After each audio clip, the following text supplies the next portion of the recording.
13ویں صدی کے آغاز میں مسلمان ممالک ایک مشکل دور سے گزر رہے تھے۔ اس وقت دنیا کے نقشے پر ایک نئی سلطنت ابھرنا شروع ہوئی۔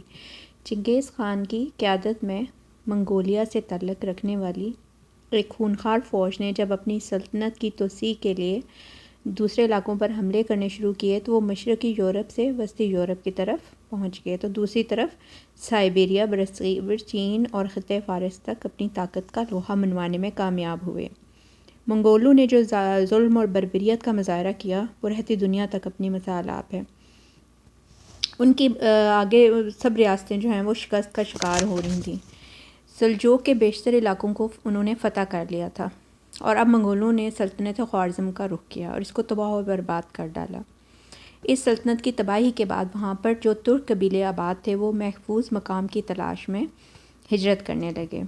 ان قبائل میں زیادہ تر خانہ بدوش چرواہے لوگ تھے، وہ جہاں پر سرسبز اور شاداب ان کو علاقہ نظر آتا وہ وہیں پر ڈیرے ڈال دیتے۔ ان ترک قبیلوں میں سے بعض ایران اور شام پہنچے اور کچھ نے مصر کی جانب ہجرت کی۔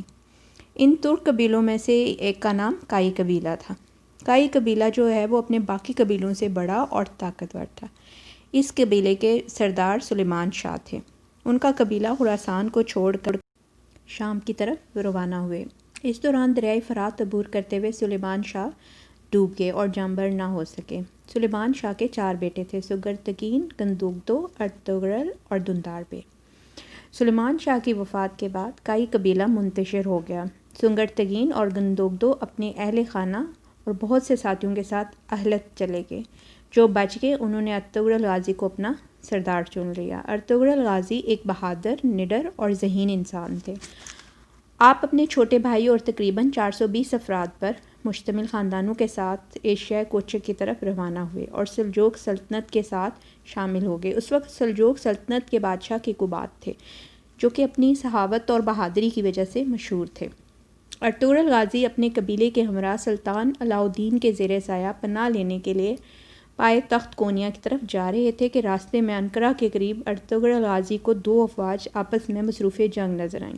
ارطغرل غازی کسی سے واقف نہیں تھے، لیکن یہ دیکھ کر کہ ان میں سے ایک تعداد کے لحاظ سے کمزور اور دوسرے طاقتور ہیں، ارطغرل آگے بڑھے اور اپنے صرف 400 سپاہیوں کے ساتھ پوری طاقت کے ساتھ اس بڑی فوج پر حملہ آور ہو گئے اور یہ بڑی فوج جیتی ہوئی جنگ ہار گئی۔ بعد میں معلوم ہوا کہ ارطغرل غازی نے جس فوج کا ساتھ دیا یہ سلجوق سلطنت کی فوج تھی۔ مخالف فوج کے بارے میں اختلاف پایا جاتا ہے، کچھ روایات کے مطابق وہ تاتاری تھے اور کچھ روایات کے مطابق وہ بازنطینی تھے۔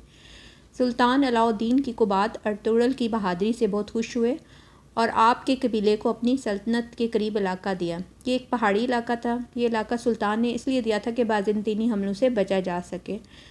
سلطان نے ان کو اجازت دی کہ سرحد کے ساتھ ساتھ جتنے بھی وہ علاقوں کو فتح کریں گے وہ اس کو اپنی سلطنت میں شامل کر سکتے ہیں۔ ارطغرل غازی نے مختصر عرصے میں اپنی شجاعت اور بہادری کا سکہ بٹھا دیا۔ مختصر عرصے کے بعد سلطان کی طرف سے ارطغرل غازی کو سوات کا علاقہ بھی دے دیا گیا۔ ان فتوحات کا نتیجہ یہ نکلا کہ بہت سے ترک قبائل ارطغرل کے ساتھ مل گئے اور انہیں اپنا سردار بنا لیا اور ارطغرل دن بدن طاقتور ہوتے گئے۔ اس دوران سلجوق سلطنت اپنے اندرونی اختلافات اور غداریوں کی وجہ سے کافی کمزور ہو گئی تھی۔ حکومت کا دائرہ کار بہت محدود ہو گیا تھا۔ ایک طرف تاتاریوں نے بہت سے علاقوں پر قبضہ کر لیا تھا تو دوسری طرف عیسائیوں نے قدیم بازنطین کے اکثر حصے واپس لے لیے تھے۔ اس کے علاوہ بہت سے سلجوق سرداروں نے اپنی آزاد ریاستیں قائم کر لی تھیں۔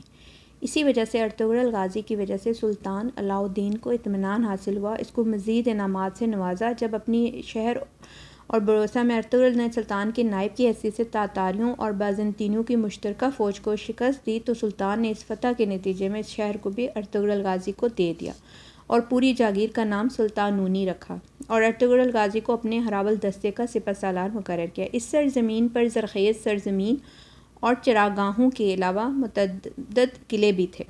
سلطانونی کے اکثر علاقوں پر خود سرداروں کا قبضہ تھا۔ اس جاگیر پر اپنا تسلط قائم رکھنے کے لیے ارطغرل غازی اور ان کے بیٹے عثمان غازی کو مدتوں جنگوں کا حصہ بننا پڑا۔ 1281 اور بعض روایات میں 1288 میں ارطغرل غازی نے 90 سال کی عمر میں انتقال کیا۔ ارطغرل غازی کی بیوی حلیمہ سلطان سلجوقی شہزادے غیاث الدین مسعود ثانی کی بیٹی تھیں۔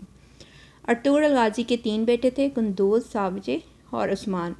ارطغرل غازی کی وفات کے بعد آپ کے جانشین سب سے چھوٹے بیٹے عثمان غازی تھے۔ عثمان غازی نے فتوحات کا سلسلہ جاری رکھا اور 1299 میں سلجوقی ریاست ختم ہوگی تو عثمان غازی نے اپنی فتح کیے ہوئے علاقوں میں اپنی سلطنت قائم کی، جس کا نام سلطنت عثمانیہ رکھا، اور یوں دنیا کے نقشے پر عثمانی سلطنت کا سورج طلوع ہوا، جو تقریباً 650 سال تک قائم رہا، جس کی وسعت 3 براعظموں میں 2 کروڑ کلومیٹر تک کے علاقے پر مشتمل تھی۔